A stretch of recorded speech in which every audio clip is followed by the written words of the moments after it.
Good morning. I want to thank Liz and Jenny and Tammy for everything they're doing to organize. I'm sure there's more people. Hands Off Our Schools is fantastic. I want to thank Heather Hervé for the logo and for the coverage of Good Morning Wilton. There's a lot of people involved in this, and it's wonderful because it's all coming from residents. And that's exactly what legislators listen to and what they have to listen to, because you're who we represent, and that's all that counts. So I'm Gail Lavielle. I represent Wilton and Norwalk and Westport in the legislature, and I've been on the Education Committee for 8 years. I was ranking member for 4 years, and the first thing I want to tell you is listen to every word my colleague John Fry said. I know all of you in Ridgefield know that, but everybody else, in case you don't know, he's been in the legislature for a long time. And he knows exactly what he's talking about, and every word he said is true. These bills can turn into a study, which is usually referred to as just a study. Just a study means something that goes on and on and on, and then finally when it's over there's a bill, and in the bill, as John said, there is a pilot. And then the pilot goes on for 2 or 3 years, and then after the pilot, then there's some edict based on the pilot that everybody has to do the same thing. And meanwhile, people are looking at Connecticut and saying, what is going to happen to the schools in this place? Geez, I'm not going to buy a house there. And you know what that leads to. So the longer any of these things goes on, the worse it is. Now, you all know, I think, fairly well, the two bills, 738, by the way, on that handout, it's the prior version, 454, that you have. They made a mistake in it, so they had to reissue it as 738, just so you know. And then 457. You all know those two pretty well.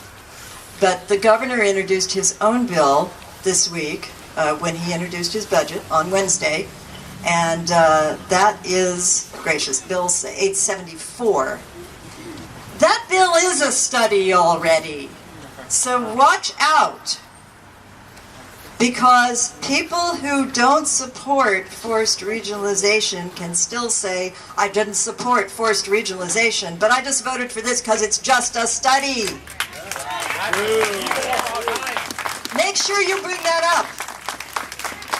This bill creates a commission of appointed people who have been elected by nobody, who do not represent you, who are appointed by the governor and by legislative leadership, but mostly by the governor, who sit around and think and collect data, and I have no problem with that because I think we should.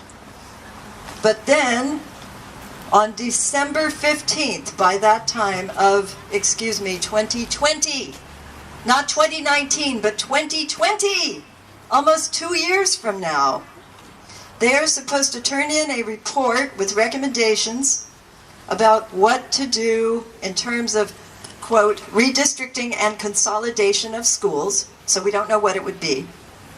And then it's just in time. It doesn't say this in the bill, but it's just in time for the 2021 legislative session. It's also right after the 2020 election. I don't know what all that means, but that's the date in the bill. You know, I unfortunately, unlike Senator Haskell, I don't have the opportunity to testify because I actually sit on the committee, but I will be there when all of you do. And I hope to see every single one of you and about 10 times as many. If this goes through, we don't know what will happen. So the day before yesterday, we had the briefing on the budget by the governor's secretary of the budget, who is a lovely woman, very bright and very honest. And she has so far, told the truth about everything that she's seen. I've met with her. I like her. I like the governor. And so I asked her, I said, what's the scope of this commission? What are they supposed to do? And so she detailed it for me. She said they're going to collect data. I really think we should not tell anyone what to do until we know what we're talking about. But we're going to make sure that they have all their data because the towns must take what they come up with very seriously. And then she said, of her own volition, and honestly, we haven't decided yet. We don't know yet whether they'll be able to force any consolidation or not. So I said, okay, thank you, I appreciate that. Let me get this straight. The question of forced regionalization in Bill 874 is still open. And she said, absolutely, that's true. Absolutely it is. That's on video. So I would urge you to be very careful with anything that looks like it's just a study. Because even if it turns up nothing in the end, it is going to leave this cloud of uncertainty over all of us. One last thing.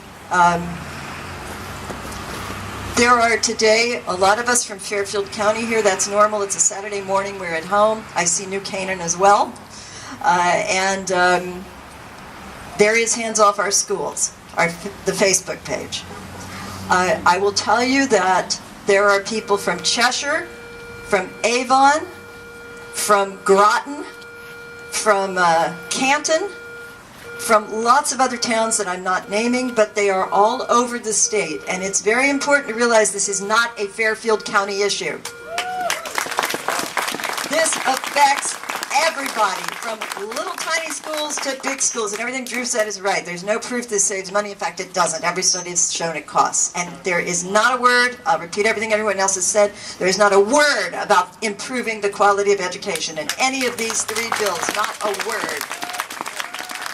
So if you're writing testimony, please send it to edtestimony@cga.ct.gov. That's the only place where it goes in the public record.